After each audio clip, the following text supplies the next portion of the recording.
Good afternoon. Welcome, everyone. My name is Roel Dam. I'm a fellow here at Bruegel, and today we will have an event on the prospects for reducing sovereign debt while tackling ongoing crises. I think this is a very topical debate that we'll be having today. As we all know, coming out of the different crises that we've lived through the past couple of years, sovereign debt is back at a historic high, but at the same time we're confronted with severe spending pressures, not only in terms of the climate transition, population aging, but also now increased demands coming from geopolitics with calls to increase defense spending and so on. Over the past few weeks, and we may come back to that, past couple of days even, we've seen a number of changes with respect to easing some fiscal rules. So the question that this poses is, what does all this mean for debt sustainability? And I'm very happy that today we have an excellent panel to discuss that question with us today. We have Era Dablan-Norris, who is the Deputy Director at the IMF's Fiscal Affairs Department, where she is responsible for, among other things, the publication of one of the IMF's flagship reports, the Fiscal Monitor. It's great to have you back, because I believe that last year you were here as well for the previous Fiscal Monitor. So this is becoming a very pleasant tradition. We also have Dorothée Rouzet, who is the Chief Economist at the French Treasury. Dorothée has previously worked at the OECD and was an advisor for one of France's ministers of finance and the economy. So she's very well placed to give us a country perspective on this. And then we have Frank Gill, Managing Director and lead for European sovereigns at Standard & Poor's Global Ratings. So welcome, Frank. And last but not least, our director, Jeromin Zettelmeier, who's also one of our leading experts on this topic here at Bruegel. So today's event will start with two presentations, one by Ira, one by Jeromin. They'll each have about 15 minutes, and I'll have to be strict on timing. After that, I will invite Frank and Dorothée to give some remarks, some comments, before we bring it in for a panel discussion. There will be an opportunity for questions at the end, both from the audience here in the room, but also from the audience online. If you are following online, you can use Slido, that's sli.do. You'll need a hashtag, the hashtag is DET, and you can submit your questions there and they will reach us. So that's Slido, hashtag DET. Now, without further ado, I think I'll hand it over to Era for her presentation. Thank you very much. Thanks for the kind introduction, and to my friend here, Jeromin, for inviting me back to Bruegel. So my presentation is going to draw upon the October 2024 Fiscal Monitor, which we're going to update a little bit for this occasion. So, as was already said, public debt levels are elevated in most parts of the world. Global public debt reached 100 trillion in 2024 and is estimated on current plans to reach about 100% of GDP by 2030. So this is sort of a big number by any count. Now, when you look at sort of what's driving these large increases in global public debt, well, it's two of the largest economies in the world. It's the US and UK, but they're not alone. Within Europe, we have UK, France, and in Italy that are also contributing to this rise. Now, what's important here is that even for 2/3 of the world's economies where debt is projected to decline, if you look at debt levels today, they're much higher than they were prior to the pandemic. And in addition to debt levels being high, I think there's 2 points that we need to sort of keep in mind that are adding pressures to the fiscal and to the debt outlook. Well, one, there's a lot of uncertainty about the future path of interest rates. Right? There's uncertainty about disinflation prospects, and there's uncertainty about the future path of interest rates. Growth prospects have also been more lackluster than we thought, say, 5 years ago. And we can see that already the cost of this higher debt is manifesting in higher debt servicing costs, as you can see in the left-hand side chart. And this is coming at a time where countries are facing massive spending needs, not just over the long term, but immediate spending needs. So for advanced economies, this is to pay for national security, defense, population aging, climate change, what have you. And many of these estimates for higher security spending, higher pension and healthcare spending are not totally factored in and under baseline projections. At the same time, and I think all of us are aware of this, there is higher uncertainty, and this is both geoeconomic uncertainty as well as fiscal policy uncertainty. So the chart on the left shows you growing trade policy uncertainty around the world. And the chart on the right shows, this is the IMF's fiscal uncertainty index, that shows that fiscal uncertainty is also at an all-time high. Right? And both of these factors could contribute to much higher debt than we think. And finally, I think this is an important point to be made, that countries tend to be very optimistic when they make their debt projections. So there tends to be this fundamental optimism bias.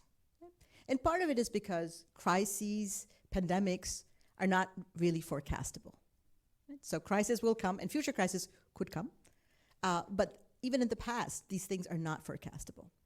And so essentially what tends to happen is we tend to be optimistic when it comes to where we see growth going over the long term. And fiscal adjustments typically tend to fall short of plans. And you can see this in the bar on the left-hand side. So the little cross and the line show the median and mean. So on average, if you look at 1990 to 2021, we see that debt forecasts have sort of underestimated actual debt levels by about over 6 percentage points of GDP for the average country. And this optimism bias tends to be even higher in those countries where debt is projected to decline. Right? So what all of this means is that pressures, we have the baseline, we know where debt is headed, but there's a lot of reasons to assume that debt outlook could be worse than is expected. All right, so on putting this all together, what we did is we wanted to be able to say, okay, if we think about all of these different sources of risk that I've mentioned, optimism bias, policy uncertainty, and so forth, all the various risks that we've identified, can we think of sort of a parsimonious way of putting them all together and assessing in a unified approach what could future debt be in a severely adverse scenario? And so in the 2024 Fiscal Monitor, we introduced what's called the debt at risk framework, right? And so very briefly on what this framework is, because right now all you're seeing is a curve. So let me sort of quickly tell you what this is about. So we ran quantile regressions, okay, where we wanted to estimate what future debt will be for 47 countries. And these countries account for 90% of global public debt. Okay?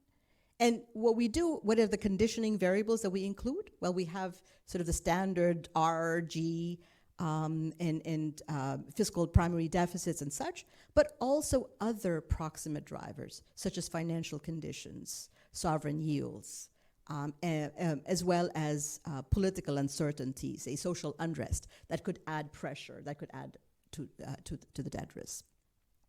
And what we do is we construct this distribution. Instead of just looking at a point forecast, we construct the entire distribution of both upside and downside risks to the debt outlook. And we do this for some of the large countries, so country by country, then we aggregate this up. And this is the density function that you see here, and this shows you what the distribution of future debt forecasts look like. And so you can track this across countries, you could track this across country groups, and you could track this over time. And I'd like to draw your attention to the 95th percentile of the distribution.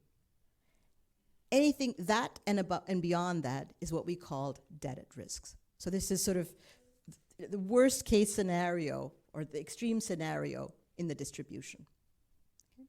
And this, using the most recent data, from the January WEO update is estimated to be 117% of GDP 3 years ahead. So we do these forecasts for 1 year, 3 years, 5 years. We found 3 years to be the best sort of forecast horizon, which is the lowest sort of forecast errors associated with it. So 3 years ahead debt is forecast at risk, is forecast to be 117% of GDP. Why is this important? This is 20 percentage points of GDP higher than baseline forecasts. Okay? So bottom line, debt is risky. And the other point that I wanted to make is that it's not just that it's risky, but it's also tilted to the upside. How do we know that? Well, the difference between the 95th percentile of this distribution and the median, say the 50th percentile, is much larger than the difference between the median and the 5th percentile. So in other words, and that difference is 15 percentage points, right? So it's skewed. Right? So it's not only is it higher 3 years ahead at risk, but it's also the upside risks are more significant than downside risks. All right, so let's put things in perspective. And in the left-hand side chart here, we plotted the distribution, what it looked like coming out of the global financial crisis, the pandemic, and today. And what you see is that debt at risk today is lower than I think it's the green lines, if I'm not mistaken, than what it was during the pandemic peaks. But it's much higher today than it was during the global financial crisis. And we all knew, what happened to debt at the time of the global financial crisis. Okay, so that's one point that I wanted to make. The second point, and this is highlighted on the right-hand side chart, part of the reason why debt today is much higher than it was during the global financial crisis is because initial debt levels are much higher. And what we found is that higher the initial debt levels, this amplifies the negative impact of weaker growth and tighter financial conditions on debt at risk. Okay? So in other words, high debt levels today make debt even riskier, and they amplify the effect of weak growth and weak financial conditions. So this is the new bit, Jeremy. This is the key, but this is the newer bit also. So here, what we did is we decomposed debt at risk. So the October fiscal monitor, we estimated 3 year ahead debt at risk. And we re-estimated this using the most recent data, which is the January WEO update. And we said, what does the picture show? Well, we see that already the difference between October and, say, January forecasts is 2% of GDP higher debt at risk. Why? Well, there's a number of factors here, and these are the factors that are shown here on this slide. And what you can see is that upside risks, the debt outlook, stem from financial conditions, still high elevated primary deficits in many countries, and more tepid and lackluster growth. So all of these factors have pushed up the debt at risk even over a 3-4 month period.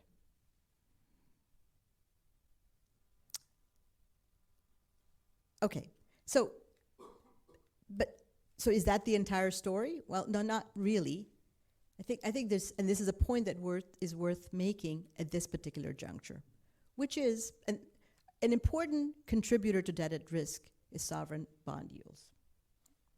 That's already accounted for in the analysis. But what we show here is that bond yields it's important to zoom in on bond yields because they show co-movement. So yields across advanced economies and emerging market economies co-move. And this is shown in the chart on this figure. Right?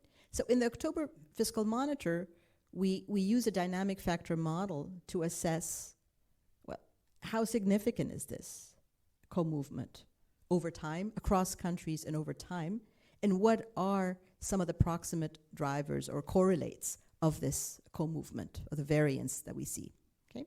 And we find that and this is really important at this juncture, we find that this co-movement or global factors play a much more important role in driving bond yields in individual countries than local factors now than they did in the past. And a lot of this volatility or the variance can be explained by policy uncertainty in systemically important economies. So let me elaborate here. What this chart shows on the left-hand side is that for advanced economies, on average, 50% of the variation in global in bond yields is explained by global factors. And this contribution of global factors has been increasing over time. For emerging market economies, this is even larger. Okay? And what's important here is that for some countries, this co-movement, the global factors, this is the average of advanced economies. For some advanced economies, the share can be much, much more significant. Right? So that's one important point. This is sort of underlining the fact that no man is an island or no country is an island. The right-hand side chart sort of zooms in on this question of what is the share of the volatility of global bond yields, or the variance of global bond yields that is explained by all of these factors. And on the top, we have global financial uncertainty, we have the VIX, we have U.S. financial uncertainty, we have uncertainty about U.S. monetary policy, U.S. fiscal policy, and so forth. And what we find is that this global sovereign bond volatility, or the variance, correlates very strongly with global uncertainty, as well as policy uncertainty in systemically important economies, such as the U.S. Okay? What that means is that uncertainty surrounding policies in systemically large economies could increase the volatility of sovereign yields, even in those countries which have relatively, say, safe or benign fiscal positions. Right? So in other words, this could be an important source of debt risk going forward. Okay, so we've established that debt is high, rising, risky for a variety of reasons. A natural question then is, well, what do countries need to do? So this is something that Jeremy is going to speak to at some length, but I just wanted to sort of give the overall picture here. So to level set, based on current policies, only a few countries are expected to make any meaningful fiscal adjustment. In other words, fiscal adjustment across most countries, a nice way to say it, is pretty modest. This is what is planned under current policies. And so how much, given all the debt risk that I've outlined, a natural question is, okay, so well, how much should fiscal adjustment be to reduce debt risks or to reduce debt with a significant degree of confidence? And to answer this question, we use the fund's stochastic debt sustainability analysis for a broad range of countries. And we find that the probability of debt stabilizing or being on a declining path really depends upon the size of adjustment. So on average, we find that a cumulative adjustment of about 3 to 3.5% of GDP is required for the average, sort of for the, on average, to reduce debt with an 80%, or to bring it down or to stabilize it with an 80% probability. Now, why is that a little bit of concern? Well, then I'd like to point your attention to the right-hand side chart. And that says, well, this is pretty high relative to historical standards. And particularly, and even more worryingly so for those countries where debt is not projected to stabilize, where we find that we estimate the average adjustment needs to be around 4 or 4.3, the cumulative adjustment needs. So this is quite significant. How much time do I have left? Okay, good, very good. So large adjustments are needed. In the fiscal monitor, and I'm going to leave you, this is the last point that I'd like to make. So in the fiscal adjustment, in the fiscal monitor, we make the point that not all fiscal adjustments are alike, and the design matters. I mean, we know that adjustment is needed in countries where debt is high, but not all adjustments, no two adjustments, I should say, are alike. And they have markedly different impacts on both consumption and aggregate output. So what I'm showing you here are the results of a heterogeneous agent New Keynesian model, where we model the impact of different fiscal instruments. So we look at targeted transfers, we look at income taxes, we look at public investment, public consumption, energy subsidies, you name it. So a range of fiscal instruments. On the left-hand side chart, and we do this, we do a simulation for a representative advanced economy. On the left-hand side chart, I'm showing you the distributional effects. So this is for specific household groups, first for different quintiles, of a cut, say 1% of GDP cut in these different, across these different categories. And on the right-hand side chart, I'm showing you the impact of fiscal adjustment on aggregate output and consumption. So lots going on in these charts, but the bottom line that I want you to take away from the left-hand side chart is that a cut in, say, targeted transfers has market impact on consumption of the poor. So, if we're concerned about the income of the poor, if we're concerned about social acceptability of adjustment, I think one also needs to think about the distributional aspects of this adjustment. The chart on the right shows that, say, a policy package that cuts public investment and cuts these targeted transfers, compared to, say, cutting other categories of investment could be more harmful for aggregate output and aggregate consumption. So put together, this suggests that the design of fiscal adjustment matters, and a judicious mix of expenditure and revenue-based measures could be very important in helping countries adjust and bring down debt sustainably. So let me leave you with some sort of broad takeaways to conclude from my presentation. First point that I made before, and that I'd like to belabor, is that debt is high, rising, and risky. And I think that's important to note. Second is that the potential for negative spillovers from systemically important economies suggests that debt risks are even higher than we think. And that's important because sometimes we often tend to ignore the impact of these kind of spillovers. A third point is that well-designed fiscal adjustment can help mitigate debt risks. It can help countries rebuild policy buffers, and it can help accommodate room for priority spending. So I think there is a way to square this circle. And the final point, which is something that I haven't spoken to in this presentation, but we cover in the Fiscal Monitor and elsewhere, is that fiscal rules and frameworks have a really important role to play in sort of determining the credibility of fiscal policy and the adjustment path going forward. So, thank you. Thank you, Erin. That's very clear. Jeromin, over to you. Thanks so much. It's working, yes, it is working.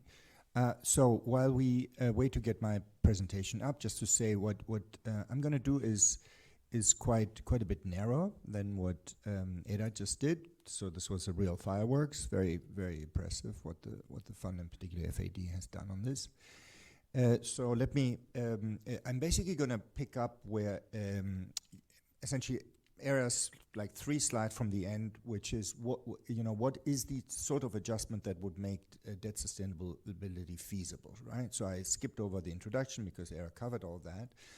And so we answered this question very specifically for specific countries, and we do it using 2 methodologies. One is a variant of the methodology that Era showed. So we compute the fiscal adjustment, the structural primary balance target that countries would need to reach to make debt sustainable with a given probability, right? So what Era did is she showed you how different size of adjustment influences the probability of sustainability. I'm going to switch it around. I'm going to fix the probability of sustainability at 70%.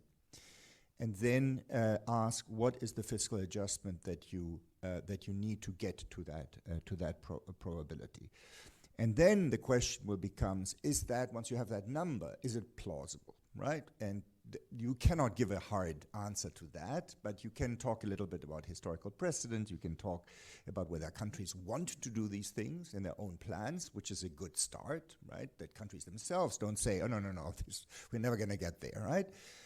And you can also look at IMF projections to see whether the IMF thinks that this is plausible or not.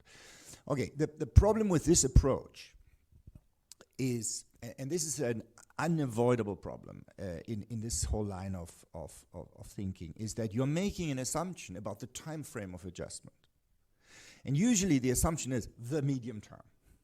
Okay, over the medium term, adjustment has to happen such that debt is stabilized or put on a declining path or something like that. The EU fiscal rules operate like that. IMF programs operate like that. It's all this idea that adjustment happens within a fixed term. Now that might not be strictly the right assumption. You have to make it for technical reasons. Now broadly it's justified by the fact that usually if you stretch adjustment over too long a period, it actually becomes harder to do because you're driving up the debt in the meantime, and then eventually once you finish the adjustment, the structural primary balance that you end up with is going to be really high. Okay? But on the other hand, if you do it too quickly, then of course you're not going to do it. So this idea that somehow the right adjustment time frame is in the middle is correct, but it may differ also for different countries. So for example, if you have a low debt country, yeah, sure, they can afford to have debt go up for 20 years before they finally adjust, right? So keep that in mind. So there's another approach that Era didn't talk about because it's just too old-fashioned, which avoids this problem. And this is the fiscal reaction functions approach. And so what you do here is you estimate for each country and for countries collectively the typical way in which countries adapt to rising debt. And if you find a sufficiently strong response, namely the primary balance goes up as debt goes up, then you conclude, that country is probably sustainable because in the future we assume they're going to react like in the past and offset the higher debt. So this is intellectually a very powerful framework, and the beauty of it doesn't rely on any assumptions about the timing of adjustment. It's just sort of an average pattern that they look at. But of course the problem is that you never know whether countries in the future are going to do what they were doing typically in the past. Okay, so let me jump into I'm going to largely skip over the methodology. So the methodology we use is a variant of the European Commission's and the IMF's debt sustainability analyses. The basic idea is on this chart. So you start by having some assessment of uncertainty, and there are different ways to do it. The green bit up there shows how the European Commission does it. They assume normal distributions, and then they look at the uncertainty around the main debt drivers. So this is GDP growth, the primary balance, the short and long-term interest rate, and so forth. And then they have a little bit of a fan chart approach, which is on the left. So the middle row, top line, shows the projected debt trajectory for France if France simply freezes its structural primary balance at the end of last year's level. So this is not going to surprise Dorothée or anyone that, France's debt would just continue to rise. They ran a very large deficit, right?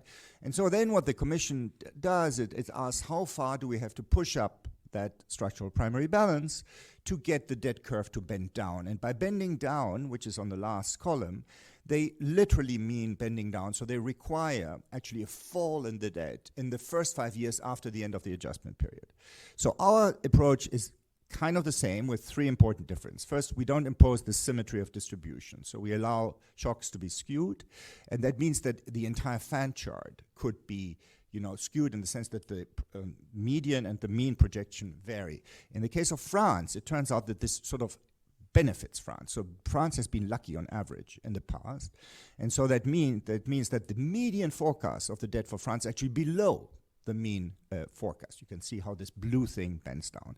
The other thing is that we look at a much longer fan chart, 20 years, and also we start worrying about uncertainty from the beginning, from this year, whereas the European Commission assumes that during the adjustment period, there's no uncertainty. This is the weakest bit of the methodology. They only start with the uncertainty after the adjustment period.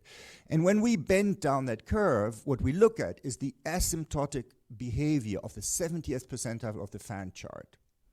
So we do not actually require France's debt to immediately fall after the end of the adjustment period. For us, debt sustainability means debt doesn't explode, which is an asymptotic property. It's a long-run property. So we only look, that's why we have a 20-year fan chart. We look at whether there's non-explosive debt at the end. And so in this case, not surprisingly, our number of how much adjustment France has to do is smaller than the Commission's number because of the skewness of this fan chart, but also because we only really want stabilization to kick in asymptotically rather than immediately. Remember, we're not doing EU fiscal rules here.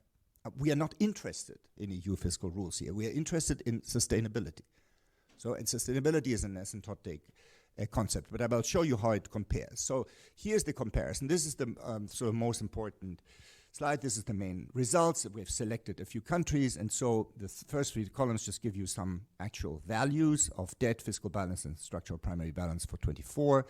Then you got the two, the column 4 is our estimate for the structural primary balance that will stabilize debt with probability 70%. After 7 years adjustment using this 20-year fan chart. And just for comparison, we have done the same with the Commission's methodology. So this is not what the EU fiscal rules say, because the EU fiscal rules, they were estimated based on June data, and they also have things called safeguards, which we've completely ignored here. This is just the pure stochastic DSA. But you can see that there are some differences. So for Italy, there's no difference. We both have the same magic number, 2.3. This is smaller than what the EU fiscal rules required based on June, which is in column 6, because they also look at these various safeguards, which we don't. They require 3.3.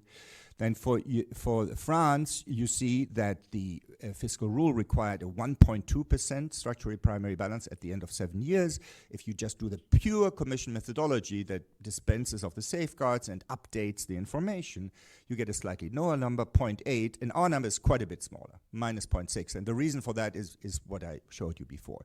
But for other countries, we are more conservative. Like Greece, we are more conservative. And the reason is that Greece has a very wide fan chart because of the uncertainty, the volatility that's picked up during the crisis, right? And so if you think that Greece is going to be a very volatile country, you want to be more careful, and you would require higher adjustment. Okay, so the bottom line here, though, is that for the most part, this is the good news, the levels of this SPB star that you see on this thing, and the pink shading denotes levels above 2% of GDP. There's relatively little pink. And even, where there is pink, that's between 2 and 3.5%. So those levels are actually well within historical precedent. And they are also below the requirements of the EU fiscal rules.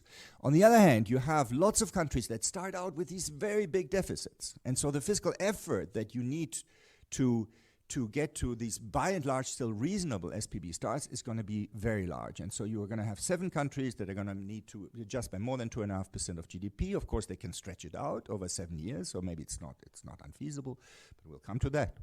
And then you have 3 countries, the US, Slovakia, and Romania, that we require, above 4% of GDP, much above in some cases. So the next question is this realistic or not? And so what we do to answer this question is we compared with 3 sets of benchmark. The first is what countries plan to do. Okay, so this is based on the medium-term plans that the EU countries submitted to the Commission in November, and in the case of the UK, it's based on their medium-term fiscal plan, and for the US on the Congressional Budget Office. And for the EU countries, you see the result in that chart. So this is the correlation between what countries were asked to do by the Commission and what they end up doing in the end. And you see there is a pretty tight 45-degree line. So basically in the EU, countries have by and large committed to play by the new fiscal rules. And as I showed you, the new fiscal rules are by and large more conservative than what we think is strictly necessary for debt sustainability. So this is extremely encouraging. Countries say, like, hey, no problem, we're going to do this adjustment.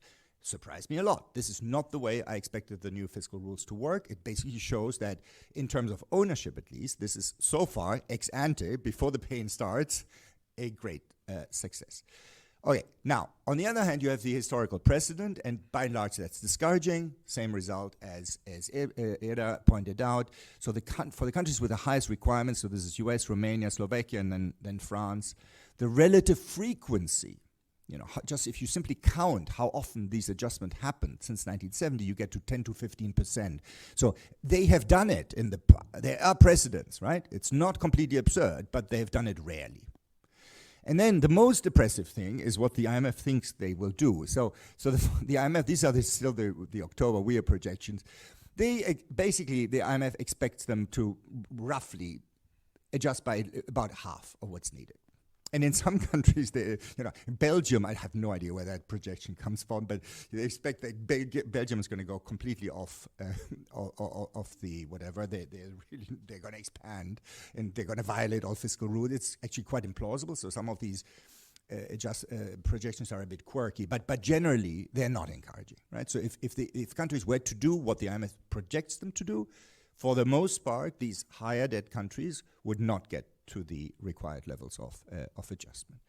So the final point is then we did the fiscal reaction function stuff, and I will spare you the technical details, but the basic idea is you estimate a cubic relationship between the structural primary balance and the debt level, and the reason why you want to do it cubic is because you want to allow for the fact that maybe fiscal effort sort of tails off at the higher levels of debt. The countries do not quite try as hard. If you impose a linear function, that might be too optimistic.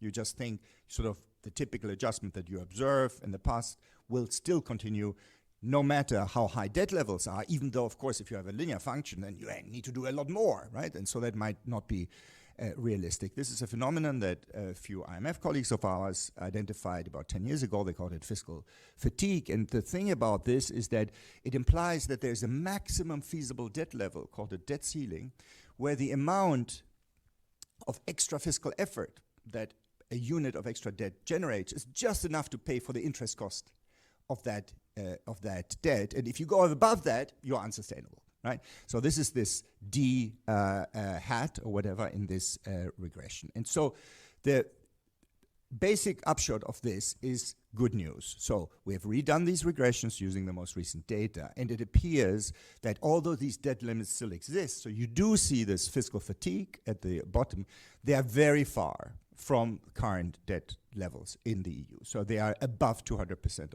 of GDP. I'm not quite sure how Japan does it. I'm not sure we have Japan in that sample, but for the EU at least, it seems we are still on the left side where the slope goes up. Now, there is one important caveat here, which is if you look at this equation, those of you who can absorb it, the left side is the fiscal effort. It's the structural balance that comes from basically both factors that have nothing to do with that, and then what depends on the debt. And that has to equal, right, at the margin, the extra interest cost from the debt, R minus G times D. Now, the problem with this fiscal fatigue is that as you go up these debt levels, the incremental fiscal effort goes down. But there's, of course, another problem when you go up the debt level, which is you might get jumps in the interest rate. And then you're dead. And that's not in this framework. Now, you could say, we are Europe. We don't worry about jumps in the interest rate, right? As long as we are sustainable at moderate rates. Why? Because we have the ECB, right? So if you believe that and you believe these results, you should be relatively sanguine about Europe. So basically, the bottom line is, adjustments appear feasible. So after doing this analysis, I would not say that any of these countries has unsustainable debt. On the other hand, not all of these countries will plausibly adjust. And so we would expect debt to be persistently high and risky in the United States in particular, and in some of the other advanced countries. And that is a problem, of course, at the time of high spending pressure. Thank you, Yermin. That was well within time. Next, I'll invite our two discussants to react to these two presentations. Frank, I'll start with you, and then we'll end with Dorothee, if that's okay with you. We'll just go down the line. Or later. So you heard ladies first. ladies first. Okay, then we'll have ladies first. Dorothee, if you want to start. Sure, and thank you both for really interesting presentations. I think it's really, it's two, in a way, two different ways to think about that sustainability, which are very complementary and very interesting. I'll probably react more to what Jeremy said, but I think, looking at the fiscal monitor approach and the data at risk approach, when you came out with it, I found it very interesting and novel, and I think it's a good way to think about the implications of extreme adverse scenarios.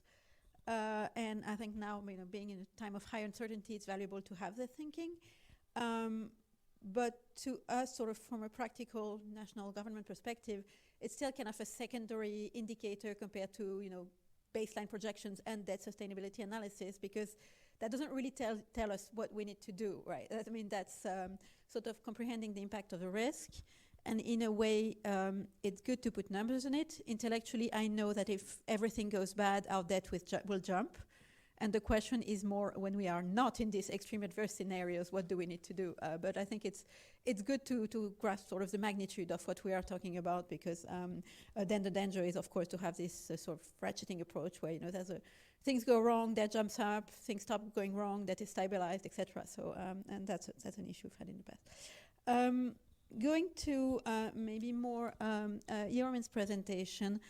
No, I think it was super interesting. It's super interesting also to compare the different ways to compute what structural primary balance you need to stabilize debt, or in the EC methodology to put debt on a downward scenario.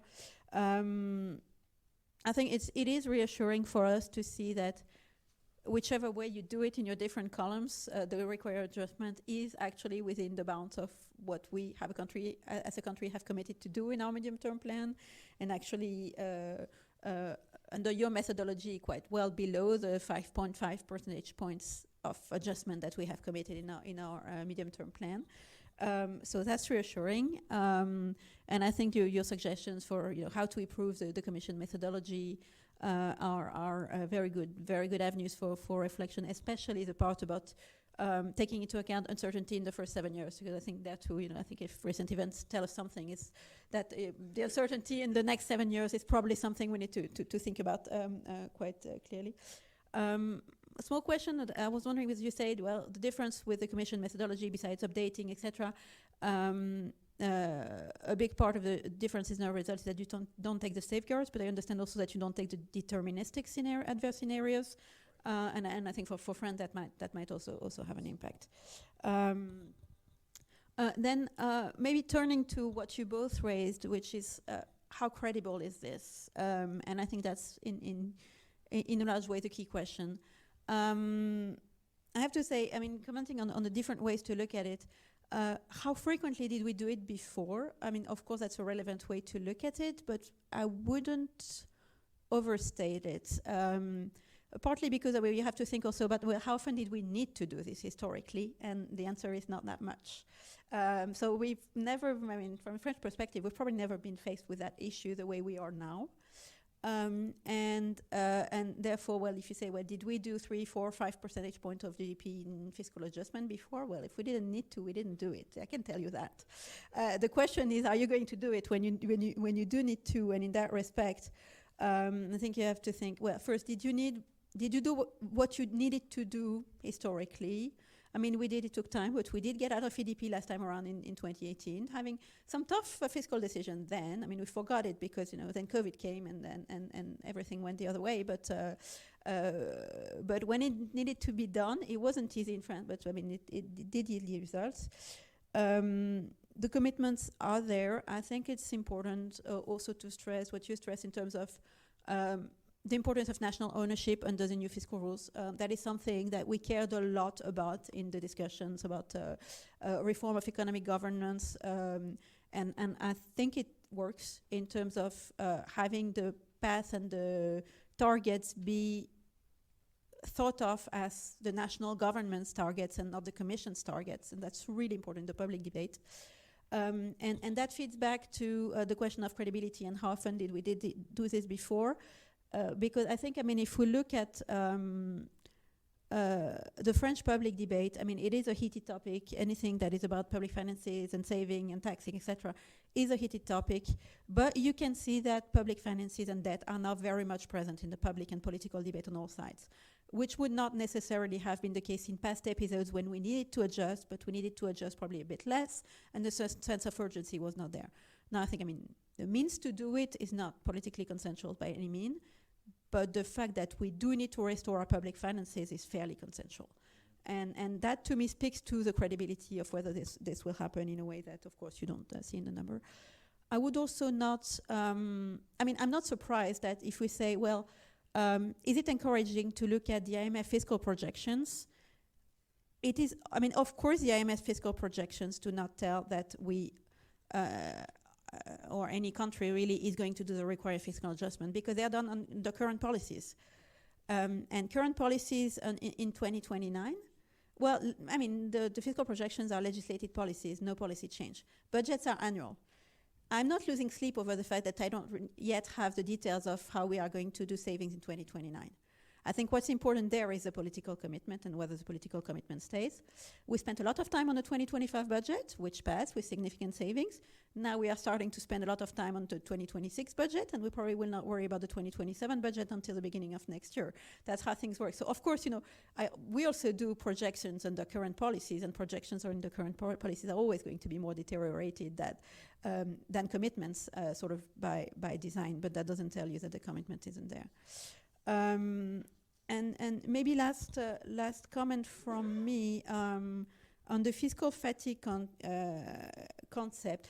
I have to say, I mean, I'm naturally skeptical about anything that resembles the concept of debt limit. That might be because I grew up as an economist with a sort of 90% magic number from Reinhard Rogoff, which turns out to be wrong both in the computation and in fact, but sort of anything that says there is a maximum debt level, I'm naturally skeptical about. I think it's interesting to think about, think about it in terms more of political economy. You know, at which point is it so hard, in a way? Is it so hard that sort of populations or governments just give up? I would phrase it that way, the concept of fiscal fatigue. I'm not sure that's first order, but I think, I mean, that concords well with what you find in a way. I think at the high debt level, when you get to the 200% range, first I'm kind of wondering how, I mean, you put in your graph, right, that's really sensitive to Greece.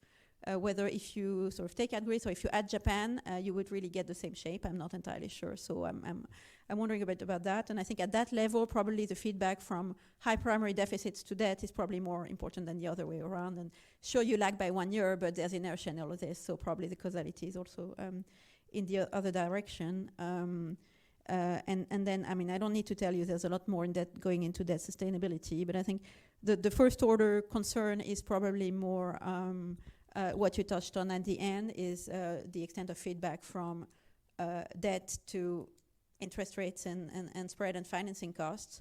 I wouldn't, you know, discard the concern as optimistically as you did. I think, I mean, we need to be aware that risk premium spreads are endogenous to debt levels. I mean, we see it. I think it was interesting what came out from your presentation. Think, well, there's also more and more of a global factor in this.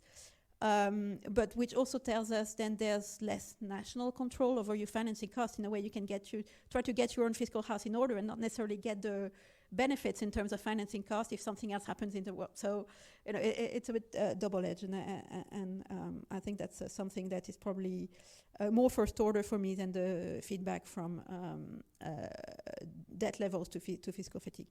Just quickly, because I'm probably out of time.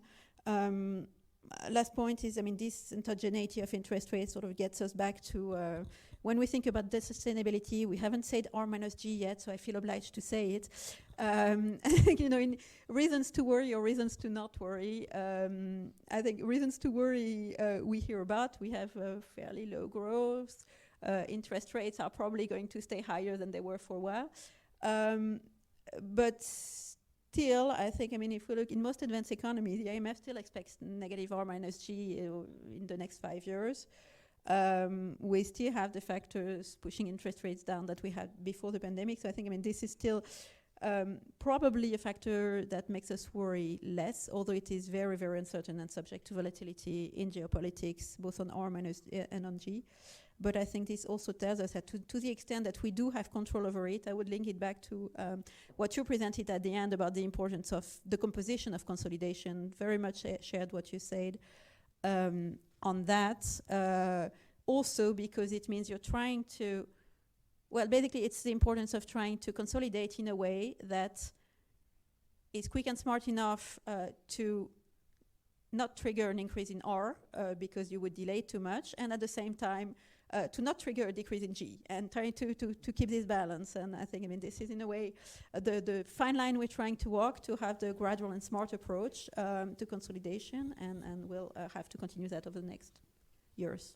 So thank you. Thank you. I think there's a lot of things to chew on in there. Frank, do you want to pick that up? Yes. So maybe just a few comments on debt generally, because I don't think we want to demonize debt, because obviously debt gives governments the opportunity to bring forward investments.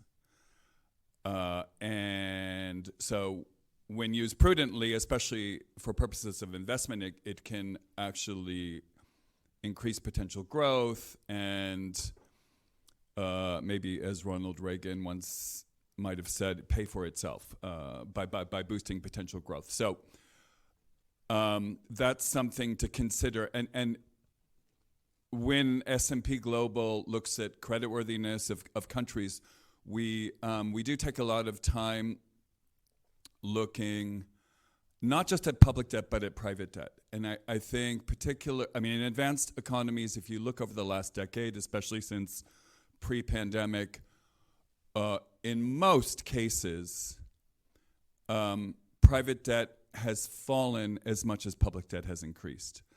And there are the big exceptions to that are China and Japan, where both public and private debt have increased quite a bit. But in some cases, say Italy, if you add government plus household plus corporate debt together, call that total debt. Total debt is over 12 percentage points of GDP below where it was 10 years ago. Spain, it's even more. There's been really quite significant deleveraging of households and corporates. Same story in Portugal. Even in the US and UK, total debt, including private debt, is about flat to where it was pre-pandemic, maybe slightly higher in the US. So that's something to consider. I think the other thing we also look at is we even within the euro area, even post QE, we do look at the external position of a country. So just to look at, is there a savings imbalance in the entire economy? In Europe, in the euro area, let's say, really there's no major country now running a current account deficit. Almost everyone is running an external surplus. I think France's position is at a very tiny current account deficit last year. So overall economies are quite balanced. In other words, savings, if anything, are exceeding domestic investment. So that's why I think the news that Germany, for example, has just announced, this large infrastructure fund is very good news for Germany and for Europe in terms of potential growth, because I think Germany was definitely a classic case of underinvestment, excessive savings. Hence, it was running an external surplus of 8 percentage points of GDP, large surpluses with its European partners. So I think that's good news. So debt can be good when used wisely. Having said that,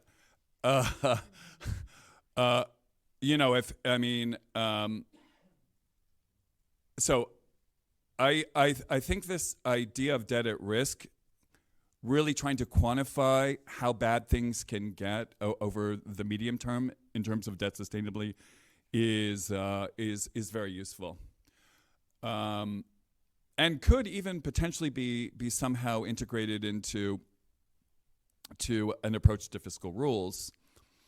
And certainly, I mean, when when I look at S&P's our own projections for debt to GDP, our baseline case, we are looking for debt to GDP to continue to increase, certainly in the United States, which is no doubt it's operating quite large fiscal imbalances. In Italy, because we focus more on the cash definition of budgetary deficits, and Italy is still this year running a budgetary deficit of over 5 percentage points of GDP because it's financing tax credits under the super bonus plan that were accounted for under accruals accounting a few years ago.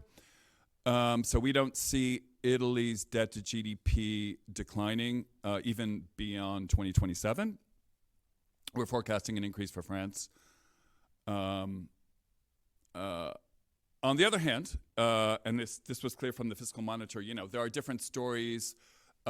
We are looking at a very solid decline in debt to GDP, especially for ex-program countries, which I think the European Union can take some pride in, that countries like Ireland, Greece, Portugal, Cyprus, which graduated from the EU programs, I mean, most of them are running primary budgetary surpluses.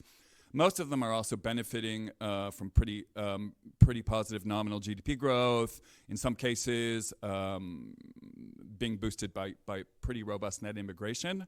I would actually include Spain partly in that category too.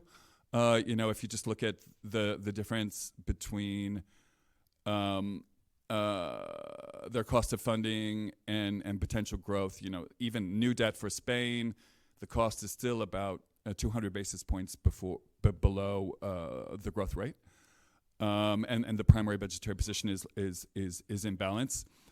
Having said that, I think we can't lose track of demographics, these persistent overrun of health care expenditure, the indexation of pensions, and that the political cycle is a lot shorter than the DSA cycle is. So it's very difficult for an elected government to tackle some of these issues, including pension reform, et cetera, without knowing that they're probably not going to get credit for it. So these are huge challenges. But I think, I think both of these presentations were extremely useful, and I think to put a number on how bad things can get is really helpful and could be integrated into the fiscal framework for European and also other OECD members. Yeah, so maybe I'll leave it there because I know we're running out of time. Thank you, Frank. We're indeed a bit behind schedule, but I'll take full responsibility for that.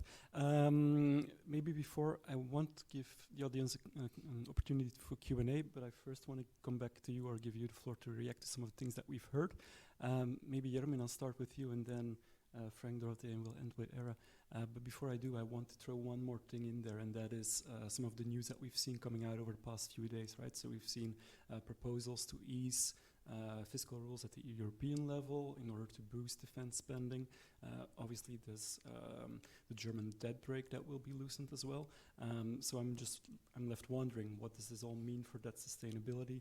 Is there a trade-off, especially for higher debt countries, in the sense that they will not want to use that extra fiscal space in order to avoid perhaps a reaction by the financial markets? So I'll throw that in there, and you can choose what you pick up on or who do you respond to. So Jeremy, maybe starting with you, and then we'll work back to Era. Thank you. I mean, first, thank you to both of you for wonderful comments. I agree with virtually everything you say. Dorothy, the only point I didn't agree on was that you're right that this is how the European Commission does its forecast, so they condition on current legislation. The IMF does not. So in principle, this is supposed to be like their best guess of what will come in the future.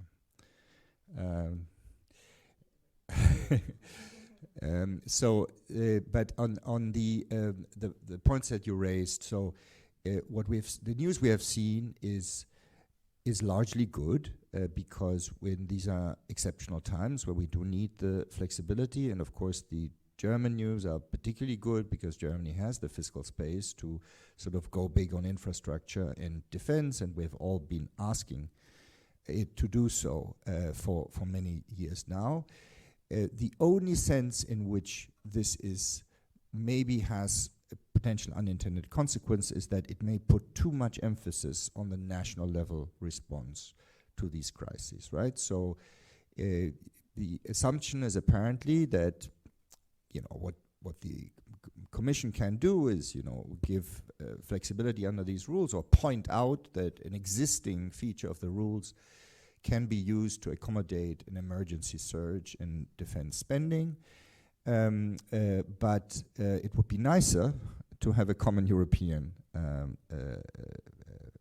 response. Now, you can reconcile these two things, so there could still be national level borrowing, and then you put some of this money into European funds. So it's not completely one or the other, but this is what concerns me a bit. I'm also a bit concerned in that regard about Germany. So if a country is going to use a lot of its own money to boost defense, but it also has lots of other problems, then the pressure to say, well, we want this boost in defense to really maximize the immediate impact on the German economy is going to be very high. And that, of course, means that the existing biases to procure locally are going to be even further, even bigger, right? And the only way we can undo these biases is by creating financial incentives at the European level. And again, with all this money getting spent at the national level, it's going to be harder to do that. There's finally a sort of geeky, interesting question on the German sort of taking out most of military spending from the ceiling of 0.35% of federal deficit, which is Germany losing a fiscal anchor now, its cherished fiscal anchor? So as a fiscal conservative, how much do I hate this, basically? And so the fascinating answer here, it's going to take too long to explain, is that because of the construction of this ceiling, which requires the overall fiscal balance to not exceed 0.35 of GDP, including interest spending, it actually ensures fiscal sustainability. The only wrinkle there is that the debt may stabilize at a level that is significantly higher than 60%, and people have not completely realized that, but we will write about it. Thank you, Jeremy. Frank, do you want to add anything to what you've heard? I mean, in our view, the key macro concern for Germany was a stagnating economy. So, I mean, I think real GDP is barely above pre-pandemic levels. It might actually be slightly below. So, and given this very high propensity of the private sector to save, I think household savings rate over 20% of disposable income, we do see this intervention as actually a positive for the outlook for the German economy and for Europe. Given these large external surpluses Germany runs with its key trading partners. So yeah. All right, thank you. Dorothee, you don't need to comment on the German situation if you don't want to, but if you want to pick up on anything else that you've heard. No, I mean, on the German situation, the only thing I can say is I think it's good news also for growth in Germany and in Europe to have more investment capacity. On the defense announcements, flexibilities. Well, first, I think we're waiting a bit to see the details, especially on what it means for countries in EDP, as we are, which, in my reading, was not fully clear from the announcement. More fundamentally, I mean, the part that will rely on national budgets, yes, I mean, it will by definition be different depending on countries' initial fiscal position and fiscal space. Some countries do have fiscal space, and relaxing the rules will allow them to spend more on defense.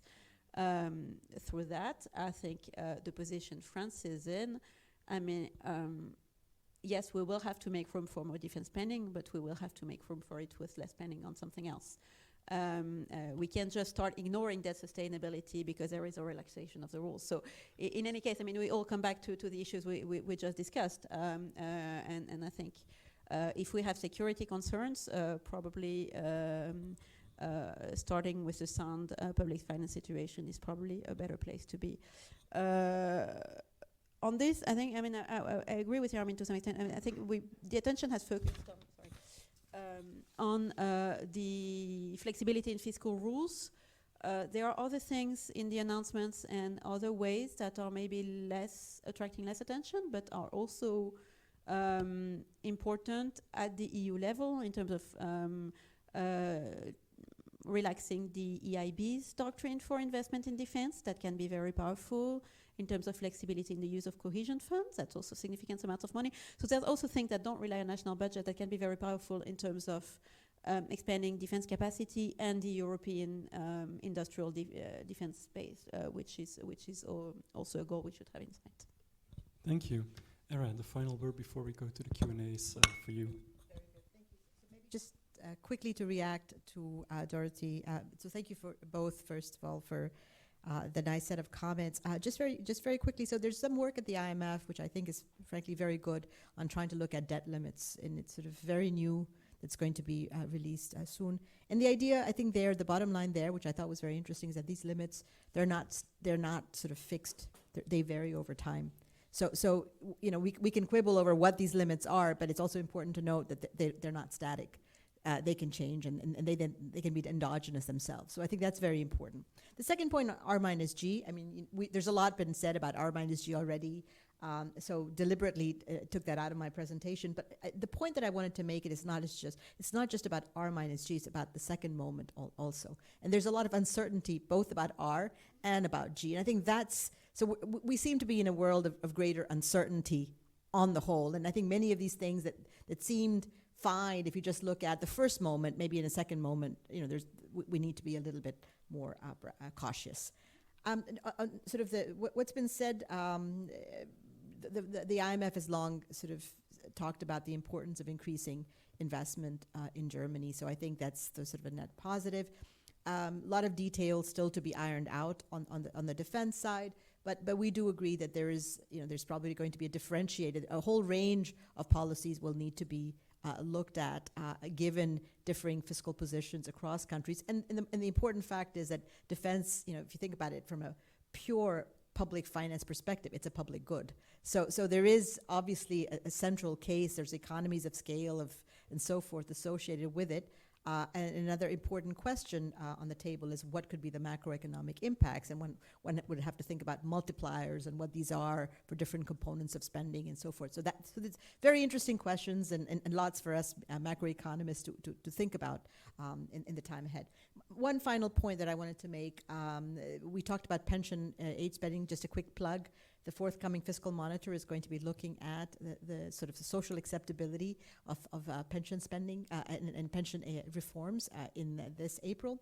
In October this year, very important question. We've talked about debt, bringing down debt. We've talked about growth, but fiscal policy is also inherently structural policy, right? So sometimes we think about adjustment as sort of cutting this and cutting that, but there's a lot of distortions, and Mario Draghi's report highlights that could be removed, and eliminating that could boost productivity. And fiscal policy itself can be used as a tool, as a structural policy tool. So removing size-dependent policies, for instance, that are ubiquitous across Europe, incentivizing the right kind of innovation, incentivizing labor force participation, or the right kind of labor force.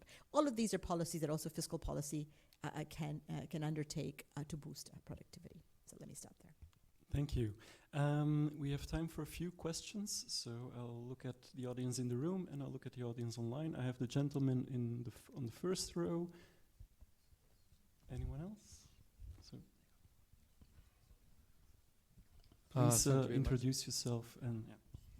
Thank you very much. My name is Sato from Japan Bank for International Cooperation, and I'm come from the sovereign debt champion countries, actually.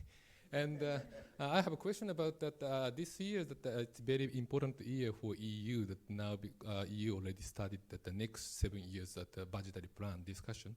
So, and also that day by day that the role EU should play is that increasingly growing right now. So it means that the EU needs a lot of the funds for the next 7 years. So in that sense, in line with this kind of, how can I say that, reducing the sovereign debt for each member's countries, that what kind of how can I say that the hurdle will come up if that the EU will continue to discuss about increasing the EU funds or EU budget.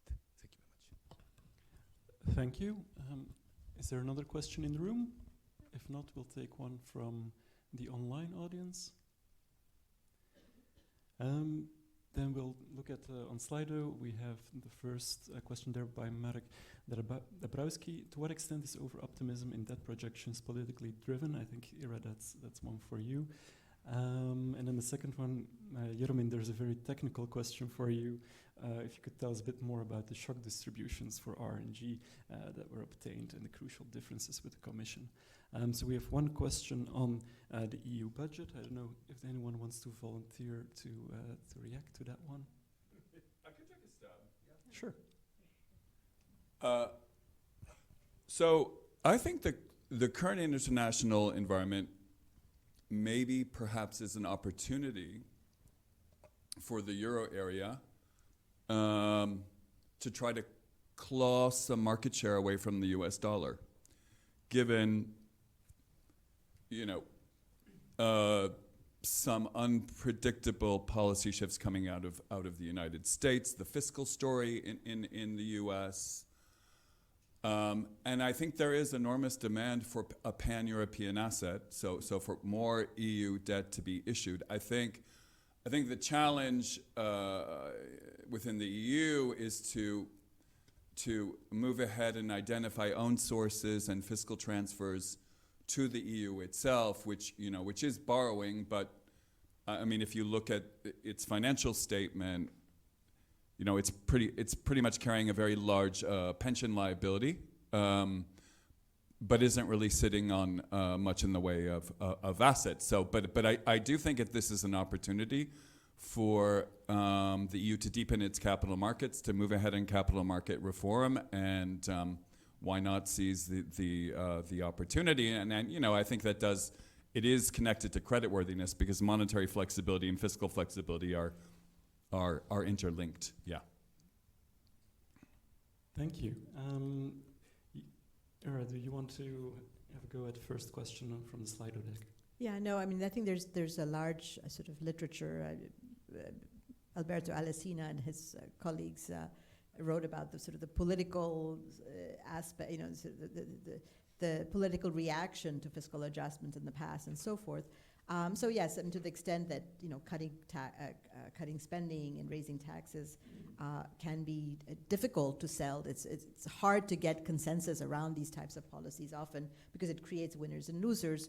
There may be such a bias that appears. I mean, I should add that we have a new paper coming out of the IMF where we actually surveyed people in 13 countries around the world, including France, where we asked people about debt and their perceptions about fiscal adjustment policies. And there is a lot of variation. It depends upon what people have experienced in the past and how painful adjustments have been. And so their views on the efficacy of debt stabilizing policies such as cuts in spending and taxes really depends upon their own personal experiences.